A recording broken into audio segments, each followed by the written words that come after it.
Hi, my name is Mohsin Bhat. I'm a professor at Jindal Global Law School, and I'll be moderating this panel in the Global Law School Summit. Our panel is called The Revolution of Representation, and we have some absolutely wonderful panelists joining us today. By way of an overview of what the panel is meant to look at, these are really exciting times for legal education, and law is, simultaneously a highly localized and a universal subject. And law's localization is based on the predominant authority of the state, whose political and institutional processes determine the content and legitimacy of law that we practice and we teach. But law also has a universal form. Modern law, irrespective of which state, is a product of colonial heritage, of transplantation, of borrowing and inspiration. The contemporary moment of globalization emphasizes and potentially transforms these local and universal features. There's a geographical dimension. The teaching of law has to reckon with new jurisdictions and legal regimes, and there are new interactions, conflicts, and synergies. Globalization has also resulted in a thematic expansion and deepening. We have incorporated and perhaps need to further incorporate new substantive areas of law. And in terms of the methodological dimension, there are new modes of teaching that have become more pertinent than ever before. We need to rely on comparative and transnational methods, case studies, nuances towards new, alien, and distant legal cultures. So I would like to explore both the challenges and opportunities posed by these dynamics, and also to whatever extent we can incorporate what has really happened to legal education over the last 2 years and what kind of potential it has for the future. And as we said, we are really lucky to have a wonderful panel with us with a remarkable range of global experience. I'll keep the longer introductions for later, but for now, I would just want to quickly welcome our panelists. So we have with us Professor Jane Aiken, who's the Dean of Wake Forest Law, North Carolina, Professor Purvi Pokhariyal, who's the founding Dean of the Law School at Forensic Justice and Policy Studies at the National Forensic Sciences University in Gandhinagar in Gujarat in India. And she's just finished her tenure as the head of the Institute of Law at NIRMA. So congratulations.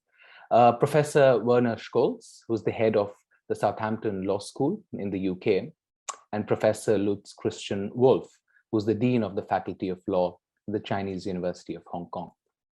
So if I may now move on to the panelists, what we'll do here is we have a very short period of time, just an hour, but the aim is that I'll start off the conversation with questions. I'll frame them quite broadly and really invite the speakers to address both the themes of the panel and also the question in a conversation format. And perhaps depending on time, after a couple of rounds, we can start getting questions and comments from the audience. So let me start with Professor Jane Aiken. And as a way of a slightly longer introduction for the benefit of the audience, Professor Aiken has a wide experience in teaching both doctrinal and clinical courses. She started the Community Justice Project in 2010, which was a clinical project, when she was the Vice Dean at Georgetown University Law Center. And she's a wonderful example of a global legal academic, much like everybody else on our panel. She's quite familiar with our region. She was in Nepal in 2001, 2002 as the Fulbright Scholar. So coming to you, Professor Aiken, I wanted to ask you about the question of clinical legal education and how clinical legal education itself is transforming, can be institutionalized better. And let me sort of frame the question as following. To what extent do you think clinical legal education both needs institutionalization, but also diversification from within? What are the challenges of representation and diversification when it comes to clinical education?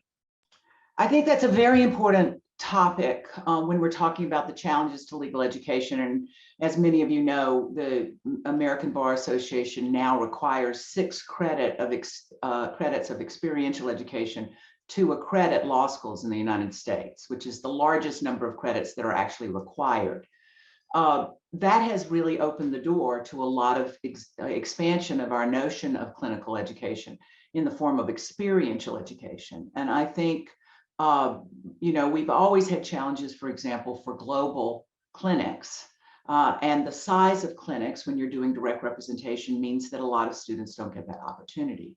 I think one of the expansions that are happening that is exciting, that is now coming into being, is the concept of complex simulations, which allow you to do international collaboration in which parties play roles in a complex simulation and have to deal with the kind of concerns that are front and center for most law schools right now around environmental sustainability, civil rights, criminal law, those kinds of things that give students an immersive experience in which they can see themselves in action and get feedback on how they proceed. So I'm very excited both about the growth of real client clinics, but also new forms of simulation and experiential education that will broaden the number of students who are exposed. Thank you, Professor Aiken. Before I come to Professor Pokhariyal, I just wanted to, on that point, get Professor Scholtz in it. Again, for the audience, Professor Scholtz has a wide experience and expertise in environment law, including setting up the Global Environmental Law Center in 2020 in the University of Western Cape in South Africa. So to Professor Scholtz, on this question of both clinical legal education and more like a transnational project of getting students and schools from different parts of the world together, environment and climate change in particular seems to be quite a powerful programmatic focus. What have your experiences been in bringing all these different institutions together under that particular programmatic mold? And what kind of opportunities exist for the future? Thank you very much for the question. Obviously, you've mentioned the fact that there's a local element or national element to law.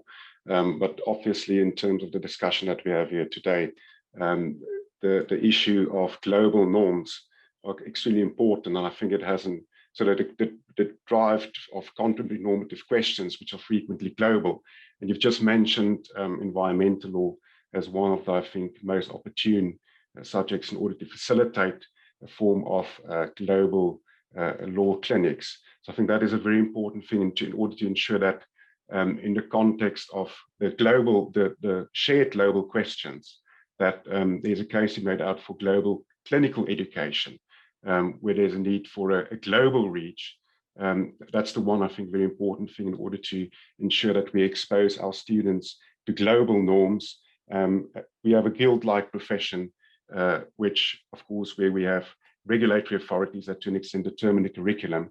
But I do think clinical legal education in terms of this sort of the global shared problems that we have can be really important in order to expose our students and provide them with flexibility and understanding of global norms. So there needs to be a commitment to legal education and reform in order to ensure that we have a social justice mission, I think, as well. And clinical legal education, global clinical legal education can actually provide that driver. And then, of course, there's an opportunity in this instance for clinical law teachers to collaborate in sort of to set up or to establish a network of to an extent, a global movement in clinical schools. And I think these new substantive areas in law provide interesting points of facilitation and cooperation in order to pursue these matters where we previously, to an extent, focused on the more national areas, especially in terms of clinical legal education. So I think it's a very opportune moment in order to pursue these issues. And I also think there are certain other substantive areas in law, such as, for instance, global animal law, where we can use global clinical legal education movements in order to facilitate or in order to ensure that we have collaboration and expose our students to these global norms. Thank you. To you, Professor Pokhariyal, again, for the audience, you've had a wide academic background in areas of law and political process, gender and criminal law, intellectual property law, and of course, legal education. And we know that you're a keen supporter of the clinical legal education in India, and you've contributed in various capacities and in various institutions. Again, sticking to the theme of clinical legal education for this part of the conversation, how do you think we in India can further improve both institutionalization of clinical legal education? What are the specific problems that we are facing? Because this has been part of a long effort to try and institutionalize clinical legal education. And from my little experience, it seems that we still don't have a clear model. And in addition to that, now we have additional challenges. We've had 2 years of COVID, but also emergence of new focus areas. So both in terms of the practical institutional question, as well as the substantive question of adding more focus areas, I'd be curious to know what your thoughts are. Thank you for asking these questions, because as a legal educationist, we have been deliberating about various models and how to make these models more successful and relevant in terms of the Indian legal environment that we have been deliberating at various forums. So I would say that when it comes to the clinical legal education model for India, it is in search of its identity, because India is as diverse as we know in all these focus areas. The same way, the clinical legal education is very diverse, the way in which it is being operated by different law schools. But when it comes to the institutionalizing of the clinical legal education, probably the most important task that we are yet to do is pertaining to the incorporating in the curriculum, as Jane has rightly pointed out, how do we make a credit-based clinical legal education program, credit-based clinics. So most of the law schools in India, probably they do not have a right kind of human resources, the right kind of intellectual resources in terms of the training, the clinical professors who are being specialized in this area. And probably we probably may not have enough time. Look at the whole legal education curriculum is so heavily loaded. We teach almost 30 credits in a semester, and the semester has to be over in 90 days. Now, how do we justify this around 25 to 30 credits? And then when it comes to the clinical legal education, and specifically the clinic part, it requires tremendous amounts of the efforts in terms of the planning, in terms of the exploration, in terms of the intellectual resources, training resources. So probably these are some of the issues which every clinic teacher, I would say, at every law schools in India is been struggling. And there has been a series of meeting and the academic forums with the principals, with the directors, with the dean, with the management, but still we are not able to come out with very unique model which can be a role model for other law schools to follow. I'm very fortunate to understand that Jindal Global Law School is taking a lead in this as well. I had happened to meet Professor Deepika a few days back, and the way in which you are trying to come out with the clinical legal education model, we can create a benchmark with standard operating procedures to follow, so that the other law school can get benefit out of it. So we are in search of its own identity when it comes to the clinical legal education model for India. Thank you, Professor Pokhariyal. I wanted to move on to Professor Wolff and now sort of broadening the debate a bit more, because one of the things I reckon we need to take quite seriously is the changing global context, both in terms of the technological aspect, but also normative aspect. And through that, I wanted to basically ask Professor Wolff, but before, for the audience, Professor Wolff has a compelling transnational experience in legal education. He's written on commercial law, and also quite extensively on legal pedagogy. Professor Wolff, my question was that obviously, globalization is not something new. Even globalization over the last 2 centuries was sort of a shift in the way globalization perhaps happened, but globalization is part of the human condition, perhaps. How would you understand the current moment of globalization? Are we witnessing something new? Particularly what I'm thinking about is the fate of the global legal order. And is there something to be said about the altering globalization context with respect to that normative order? And if it is that something that should inform the way we think about not just clinical education, but legal education in a broader sense. I don't want to use the word crisis yet, but I hope you do address that too. Thank you very much.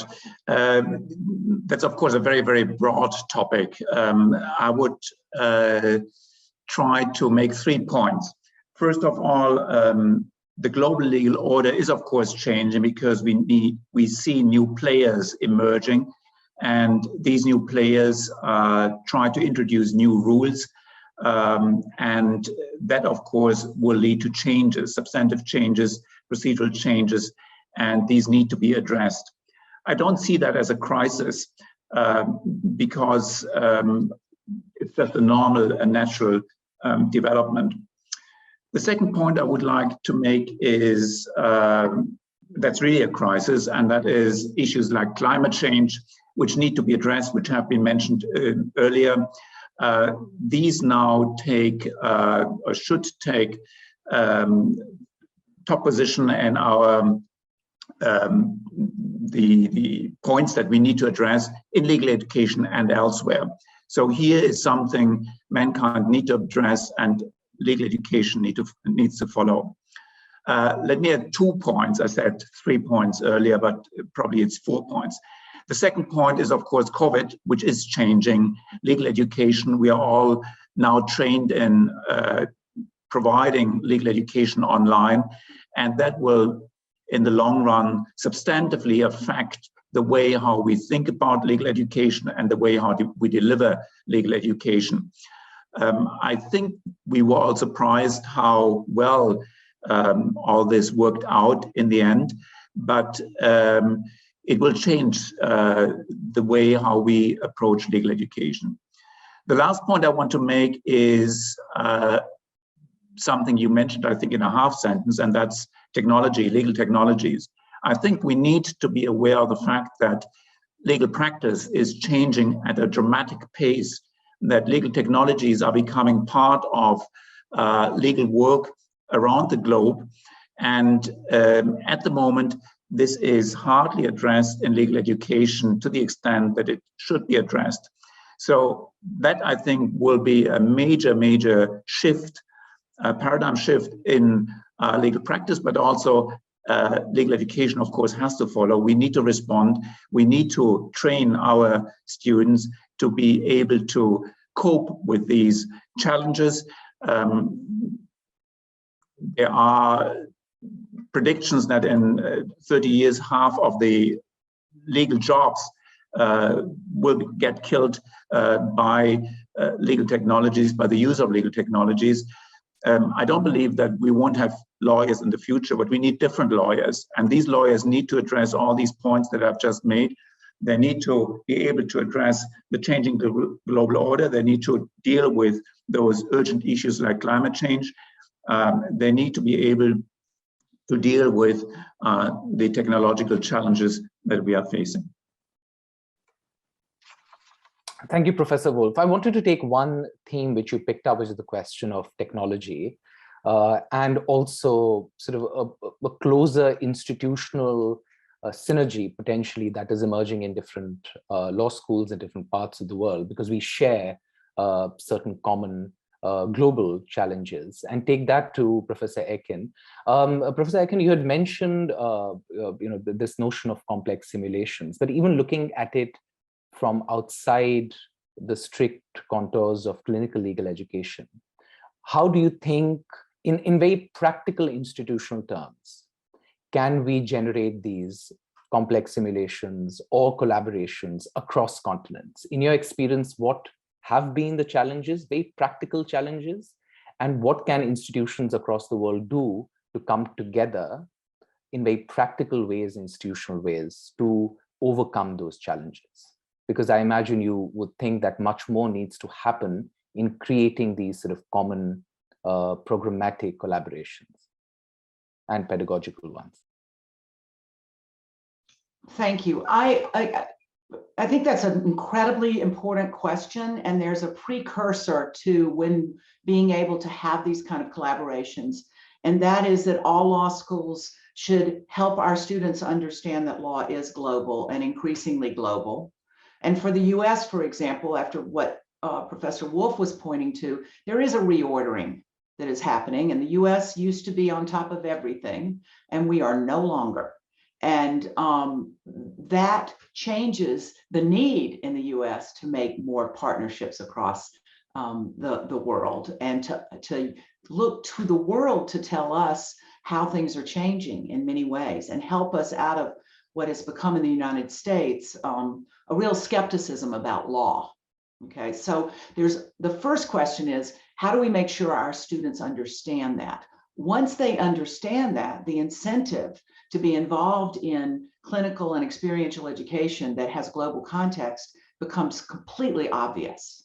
So that's one thing that I think we have to do in legal education, is to broaden our field in ways that isn't just dabbling in global law, but rather understanding that we have to do this. And I think once we do that, we will have a demand. And what we've learned is, of course, that as students raise demands for more experiential and clinical education, law schools are required to provide it. And frankly, we have known for a long time that the learning that comes from the experience is far more powerful. Now, the biggest challenge, I think, building those collaborations is common language. That is an issue for all of us, I think, in many ways. How do you make a partnership with an Eastern European country, for example, where there's very few people who speak those languages? So that's an issue. But the other issues are time. You know, it's very early in the morning for me. So partnering with your law school would be a commitment for all of us. There are those kind of practical realities that just have to be worked out. The beauty of a simulation as opposed to a direct client is that you can do those in different time zones and then come together at a common time for the interactions across our borders. Thank you. Professor Pokhariyal, one of the things which Professor Wolff mentioned was the changing nature of the demand, the professional market itself. I imagine that for many legal systems, it used to be a relatively straightforward question about what to teach students because we knew how the market would behave. There's been, particularly in India over the last 3 decades, but I'm sure in numerous other economies, not perhaps at the first level, an expansion of the kind of legal expertise you need, and now the opposite, which is what Professor Wolff said, perhaps a drying up over the next many years or decades of legal expertise by all sorts of technologies. Both looking at the Indian context, but global as well, but Indian would help our audience too. How are people like you who are leading institutions thinking about those challenges of the changing economy and changing mode of production of intellectual resources when it comes to legal education? And what kind of diversity of subjects, of methodologies and pedagogies do you think are needed or will be needed tomorrow to make our students better prepared? Thank you for asking these questions, because the kind of an experimentation that I'm doing with my law school as of now at National Forensic Sciences University, which is we have a 5-year integrated program with data analytics and law. So, you know, in a sense that we do teach a course like data mining, deep learning, machine learning, artificial intelligence, math, statistics, programming. So because this is a very ambitious kind of a program that we have introduced and probably one of its kind in India, so far my knowledge goes. So this is what we could see that 10 years down the line, as Professor Wolff has rightly pointed out, we are going to have, we need a different lawyers with a different kind of a skill sets.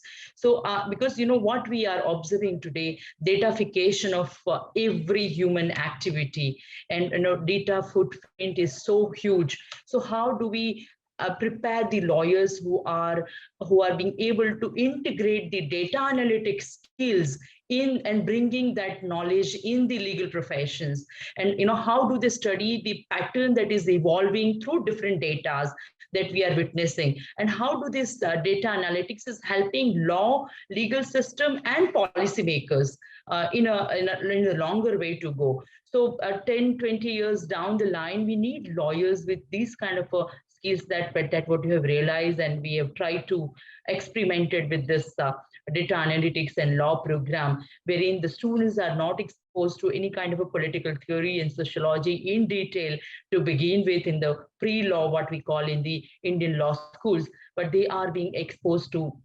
mathematics, statistics, machine learning, programming, and these kind of courses. And and everyone, I've seen and I've been reviewing the curriculum of most of the law schools in India. I think everyone has more or less realized the importance of the integration of the evolving technology with law, and how the artificial intelligence and the machine learning is going to shape the legal profession 10 years, 20 years down the line, and how we are gearing up as an academicians, as a law school, with reference to the knowledge base, with reference to their understanding, and with reference to the kind of a new range of skills that is going to be in demand.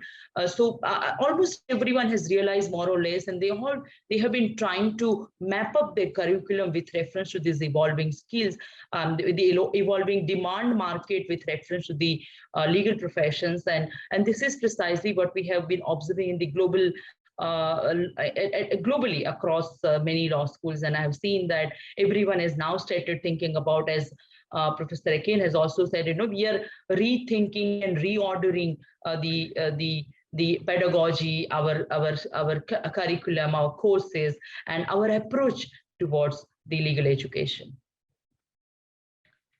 Thank you, Professor Pokhariyal. I wanted to come to Professor Scholtz. One of the interesting things which Professor Aiken said was that with the changing world, the people in the US are looking for collaborations. I imagine that goes for most other places as well. And with your experience working in multiple continents, in Africa and the UK and Europe, Europe being arguably two separate or the same continent, let me sort of frame the question rather broadly. Do we still have centers of legal education in the world? Or have we approached a moment of globalization or a moment of history where we can't think of centers anymore? And does that change the way people in different continents think about the discipline of law and what needs to go into collaborating in other places? I think we would particularly be interested to know how you, for instance, have set up centers in South Africa. You're engaging with Africa, also in the UK. How do those things work at a practical level, but also at the level of ideas? Where's the center and where's the periphery? Thank you very much. As I've mentioned previously, the contemporary normative questions are indeed, to an extent, frequently global, and that has driven our collaboration. But there are certain important nuances to also take cognizance of, obviously. So I think the important thing is obviously that our legal education, as I've mentioned, is tied up to certain jurisdictions, and there's a globalization challenges this insulation. The call for this globalization of the curriculum, but also globalization or internationalization in response to globalization at law schools, I think have been quite successful in certain areas. And that raises some interesting questions. The emergence of so-called global law schools, Jindal is obviously one of the global law schools, and the League of Global Law Schools, where there's a clear understanding of the importance of global norms and the necessity to equip students with understanding of global norms. So I think there's some difference between the emergence of global law schools and perhaps the response of internationalization in terms of maybe the global south. And that raises some interesting issues in terms of elitism, I think, to an extent, the availability of resources to respond to globalization. That has these factors obviously have an impact on the nature of collaboration between the global north and the global south. So I think those are some of the important issues that one needs to take cognizance of in this endeavor to pursue collaboration. So I think to an extent, there could be still a construct of the center in the sense that there may be, well, an emergence of the issue of the availability of resources for certain global law schools that are able to respond maybe more meaningful to the needs of and requirements of globalization and the way in which it has been done through internationalization. So I think there are certain important questions here that one would need to address in this context, as I've mentioned, especially in terms of elitism and the issue of the relationship between the global north and the global south. So I think there are certain important aspects to focus on. The importance obviously is to provide students with knowledge beyond the traditional confines of legal education and to develop this global mindset of students within a local context, obviously, and in response, obviously, to our profession, which to an extent still has a very strong focus on equipping students with skills to enter the legal profession in a certain jurisdiction. Thank you. Professor Wolff, I wanted to invite you to perhaps reflect a bit more about part of your last comment, which was about the change in the mode of teaching, the online mode. What impact do you think the technologies that perhaps as a silver lining of the last 2 years of virtual teaching, what has that thrown up in your assessment in terms of opportunities? Now, one curiosity I personally have is, has the experience of the last 2 years shown that physical universities, physical classrooms are actually not that important anymore? Or perhaps that physical classrooms or physical gatherings may be better used in a different form? Does that, as a technological matter and a pedagogical matter, throw up something new or something interesting? And would you be concerned about some of the consequences of that if that is adopted at a mass scale? Thank you for the question. If you see me moving around in strange ways, this is because my computer strangely tells me that the battery is low and I don't understand why. So if I disappear in a minute, I will reappear on a different screen. Apologies for this. Getting to your question, there was some discussion about half a year ago that in about 10 years' time, globally, there will only be 3 to 5 law schools left because they will teach everything online. They will work with partners in different parts of the world, and it would no longer be necessary to have local law schools because you can teach law through the internet everywhere and at every point.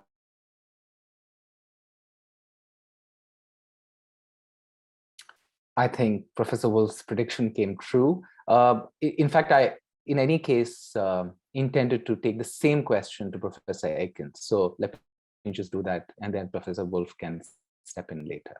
Professor Aiken, again, the question of both imagination of legal education after 2 years of COVID and technology, and what are the things which are promising and what are the things that are concerning? Well, I actually take a different point from Professor Wolff, and that is, yes, we have more opportunity, I think, for conversations like this, which is wonderful, where we can actually see one another and have full conversations. That's great. But in legal education, the fact that we have enhanced technology and that will do a lot of the substantive work that lawyers do, that it can tell you everything you need to know about a subject matter. It can write a brief, it can evaluate depositions, it can do so much that lawyers typically did and that we typically educated them to do. But what they haven't taught you are human skills. And those are becoming much more valuable in order to know, what does a client need? What legal technology should we be using? What data that it should be useful to us, and when should we be skeptical of data?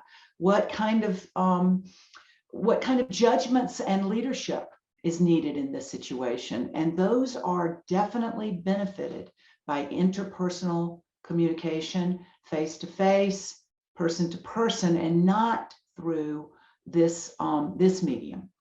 And so I'm a believer that the last 2 years have only reinforced our need for interpersonal face-to-face interactions. The one thing that I have learned the most is that so much of our decision-making as lawyers and as human beings is through informal conversations, informal decision-making. That does not happen in this setting. And those are critical to legal education. Right. Thank you, Professor Aiken. I wanted to ask Professor Pokhariyal a related question. So one obviously is a question of skills. The other is a problem of equity. And that seems to me to have been an important concern over the last year and a half or two, with online teaching and resources available to some students and not the other. Now, these questions of justice and equity were anyway rather perennial in our countries, in India and of course in other places as well. Do you think that, do you first of all think that the last 2 years may determine how legal education or education even outside, legal education is not an island, may evolve in India and perhaps in other places? And secondly, does that, in your view, raise concerns about equity apart from questions of skill, which Professor Aiken has mentioned? Yes, I do agree that it raises a serious concerns of equity. But at the same point in time, I also would like to look at this situation as an opportunity. I have seen, and many of us might have observed in the rural part of India, where internet connectivity is a problem, bandwidth is a problem, but how some of the students and some of the very sincere students could face all the obstacles, could struggle with, and still they were continued with their studies. So, at that point in time, probably how can we bring the institutional social responsibility or the corporate social responsibility into questions that, can we devise some kind of a mechanism wherein we can create some kind of a public utility centers for online educations, wherein these students who are not being able to access the internet, that may be made freely available, of course, with all kind of a COVID protocols and things like that, with all SOPs and all. But then we have to come forward with some kind of an institutional mechanism wherein we can create this kind of a centers of learning for them at every nook and corner, at every place, at the remotest place part of the country, so that the issues of access can be, to some extent, can be tackled with. But at the same point in time, I would always feel that every problem, this kind of a situation gives a lot of opportunity for us to evolve. And as a human being, as a learner, and I could see that, I have seen, many of you must also seen that, the small kids, even, the school-going kids, from a very poor background and the rural strata, now they could have their, handset, a smartphone, and they were trying to learn a lot of new things.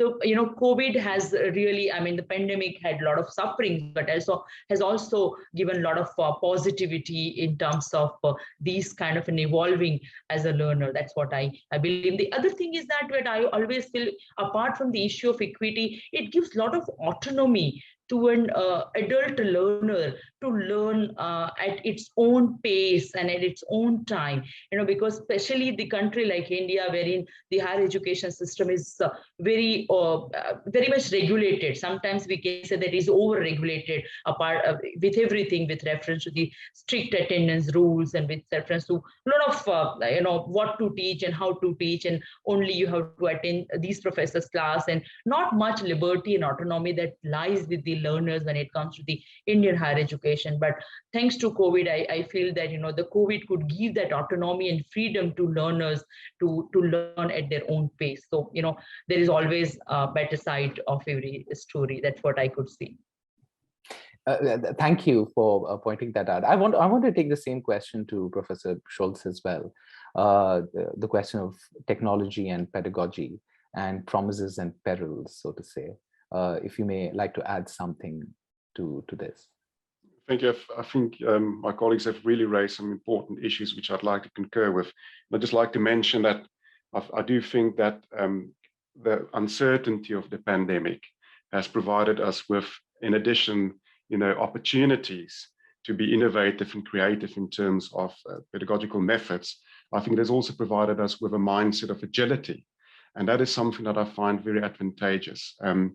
It has created considerable suffering, as my colleagues have mentioned, but I do think it's possible to sort of distill lessons and optimize those lessons in future. So I think the one thing that I found quite interesting was, on the one hand, it provided opportunities or it enhanced actually equality, diversity and inclusion through access to online learning. On the other hand, obviously, there's the issue of access to internet in the global south, in certain African countries, and the need for supportive measures in order to ensure equity. So it is also, I think the picture is also one of, to an extent, a discrepancy between different continents and countries. But I do think the opportunities offered are quite interesting. And the one thing that we've learned from this at our law school is also to establish and develop online distance learning, not to replace interaction in-person learning, because that's one important thing that we've also learned. Students want to have in-person learning and that on-campus experience, and it's extremely important to have that interaction. But there's the opportunity to complement your educational offering in order to enhance equality, diversity, inclusion, with supportive measures to pursue equity through, for instance, online distance learning for part-time students who do not have the availability or opportunity to attend in-person learning. And I think also, of course, as a response to COVID, where we can then offer that to international students. I think that's important, but also to consider some other aspects that we've learned from this, such as the presentation of, focusing on more MOOCs and so forth. So I do think the pandemic has provided us with not only with suffering, but also an opportunity, or opportunities, maybe. Thank you. We have Professor Wolff, who's connected again. Sorry for the technical issues. Professor Wolff, I would like you to finish your thoughts. You were talking about, I think your comment ended at a rather dramatic moment when you said the world will only have 2 or 3 law schools. And I was really curious what was to follow. Yeah, apologies for this. It was quite funny that I was talking about the challenges and the future of online teaching, and then my connection disappears. What I wanted to say is that I don't believe that we will see a concentration of law schools simply due to the ability that we now all have to teach online. I think there were 2 things. One, I think there's still a lot of room for local teaching, for diversity in teaching, for localized teaching rather than just global teaching. That's the first point. And the second point is that we here in Hong Kong have moved back to face-to-face teaching.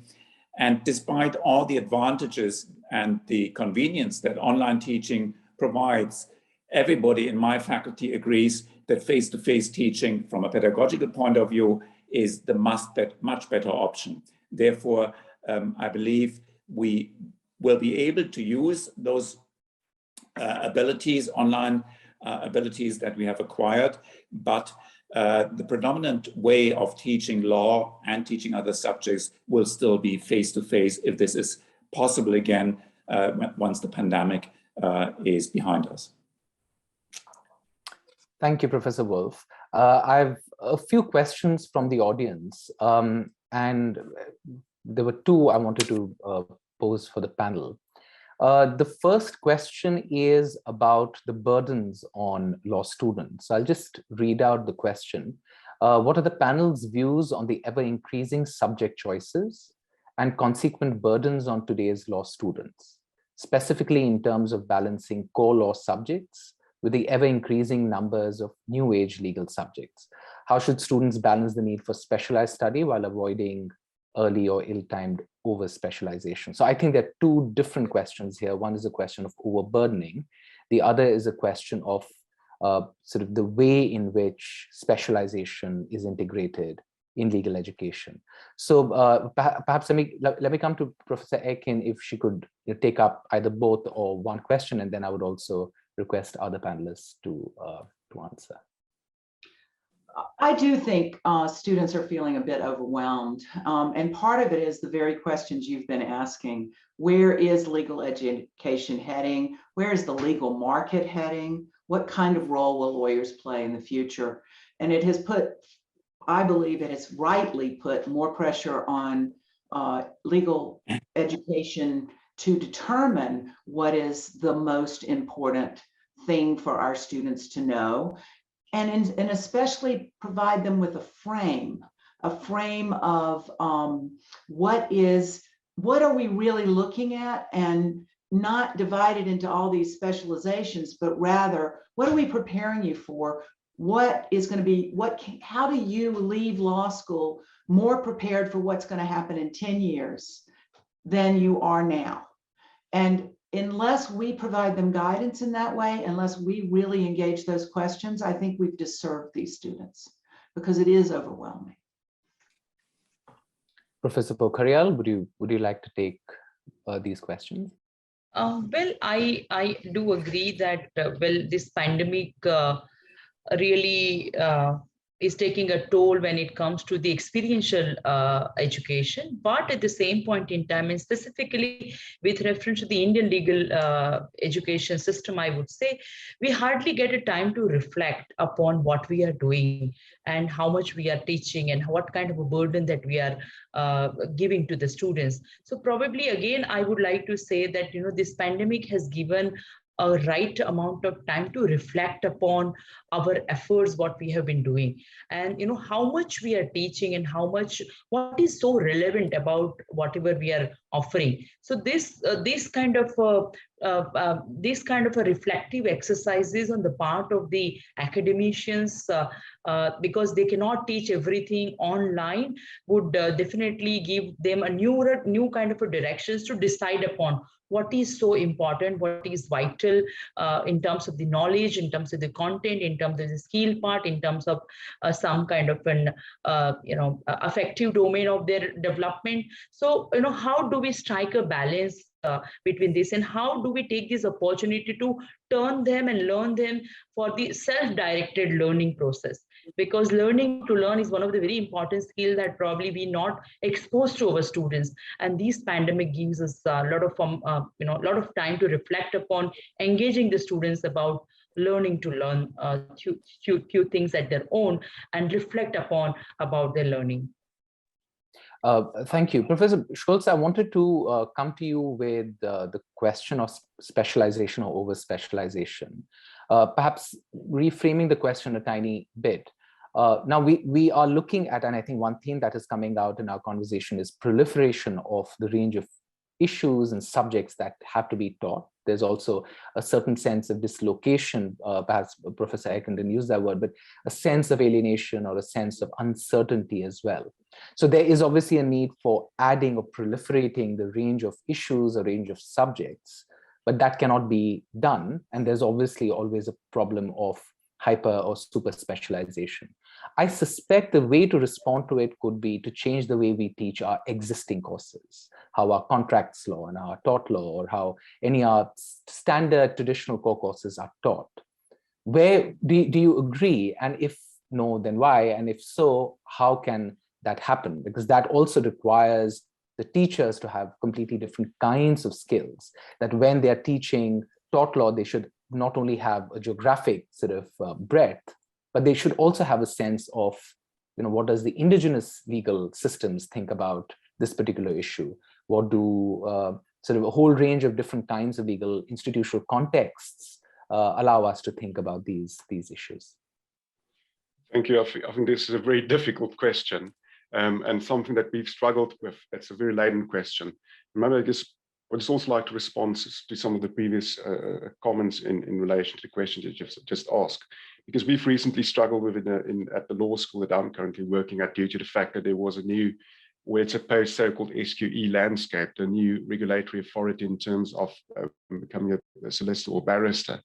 So there's I think on the one hand, a considerable tension between, as I've mentioned, the link with the jurisdiction on the one hand, sort of the need for to focus on the national subjects, the core subjects, and then the question, obviously, what are the core subjects and what are the reasons for having those core subjects? So I think that's a critical approach is very important. And on one hand, the issue of the global requirements, and there's that tension, obviously, because there are also issues of employability that are important. We need to provide our students with a skill set in order to be employable and job ready, and to meet requirements of the guild-like profession. So I think there are really difficult issues here at play.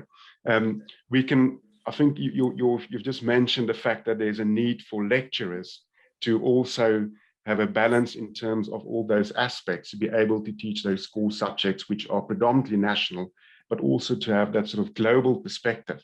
So, and I think the danger is not only to overburden students, but also to overburden lecturers.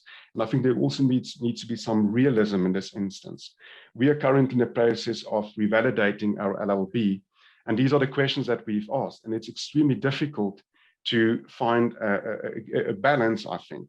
I do, however, think that there's a very important issue, and that is obviously to ensure that we focus on and I think one of the previous colleagues actually mentioned it, the focus on providing students with a certain critical mindset. That is very important. I think that is the predominant issue here, and also to then respond to the market and employability and so forth. But I do think that the issue of globalization can then augment knowledge and can also assist lecturers as well as students in order to be responsive to the needs for flexibility, and the need to have a global outlook, and also in order to be employable in terms of the needs of global firms.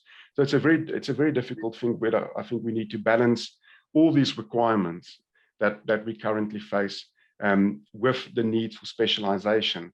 And what we've done to extent is to recognize that we still need to provide our students with core subjects. We still need to provide our students with certain legal skills for the national jurisdiction, but to augment that with an internationalization strategy through a provision of a set of options such as global environment law, animal law, and so forth. So I think it's a very difficult issue, but I think there needs to be a realization of the predominant sort of requirements of legal education, that is that specific critical mindset, and maybe also a form of, I think, humane education that helps students develop skills of respect, of critical thinking skills, and also empathy and compassion.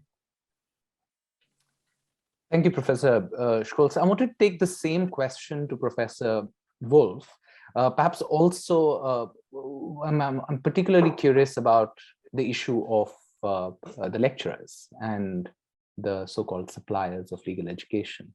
So how do we deal with that institutional challenge of obviously making the legal pedagogical system responsive to the needs of the students and the market, but also respectful to the education provider, respectful to the character or the nature of the classroom itself, and empowering the lecturers and teachers as well as the students? Thank you. I would like to start with saying that I agree with everything my colleagues have just said. I would like to rephrase it a little bit, and I think this addresses the student side and the lecturer side. We need to reflect and we need to see what are the goals of our teaching. And the goals of our teaching, as Professor Scholtz mentioned, is to develop or to create critical, innovative, solution-oriented legal thinkers. That is, I think, our goal. For that purpose, we cannot teach everything, but we can teach, we cannot teach legal answers, every legal answer, but we can teach our students how to develop these answers. And this ability, I think, is core and must be core of any legal education concept. You can teach, as my our founding dean once mentioned, you can teach the law of banana, which would then allow you to show what the principles of law are. And you can then instill in students the ability to translate, to transfer these skills, that knowledge to other areas. So I think we need to cut down a little bit on what we are trying to teach, and we need to become aware, or we need to remind ourselves that if we are able to create students who are able to apply principles and have actually studied those principles, and that have acquired, students that have acquired core skills, these core skills can, and these general principles can be transferred from one area to another. And I think that also answers the question whether or not we need specializations and how much specialization we need. We can teach, we can allow our students to work towards particular specializations, but at the same time, we must ensure that what they are learning is transferable knowledge between different subjects at local level, and also from the local level to global level, and vice versa. Great. I have another question from the audience, but I am really tempted to throw in what I believe, in my head at least, is the elephant in the room, and that's, we haven't talked about the government or the state. And there was one thing that Professor Aiken had mentioned earlier, which didn't explicitly mention the state, but mentioned in the background the nature of politics that our law schools and legal education currently exist in. She mentioned that there's a skepticism towards law, and I think that's a lot to do with the global climate and the local challenges, socio-political challenges. So what I wanted to ask everybody to reflect a bit about, and that would give the audience a sense of what all of you are thinking globally about these matters, is what do we expect the state and what do we expect the government to do in order to assist in precisely the kind of policies or conversations we are having today on the panel?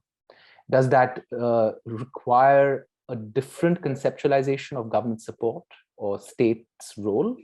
Or is it fine for the state to work as it has when it comes to legal education or the law university? So Professor Aiken, I wanted you to reflect a bit on that and say, for example, one of the questions which always bother me is the question of loans and the student indebtedness. Obviously, that has a relationship with what diversity or representation of subjects and possibilities of the legal profession in the future can happen. We can't forget about that. So perhaps reflecting a bit about that, but also more generally about the role of the state in supporting diversity and greater representation in our legal education today. It's an incredibly important question, and I think in the US we're engaging it more and more as we see the courts fail and our government fail to address significant issues around human rights. Ironically, we're talking about global education, and as I'm developing the curriculum at Wake Forest University, I'm developing a more state and local curriculum, because that is the only place where we see change happening. I think those skill sets that we're developing that challenge, that really rethinks the state in a much more localized community way are transferable internationally. But that is an area in where we're really seeing that as the only avenue for teaching our students to make change.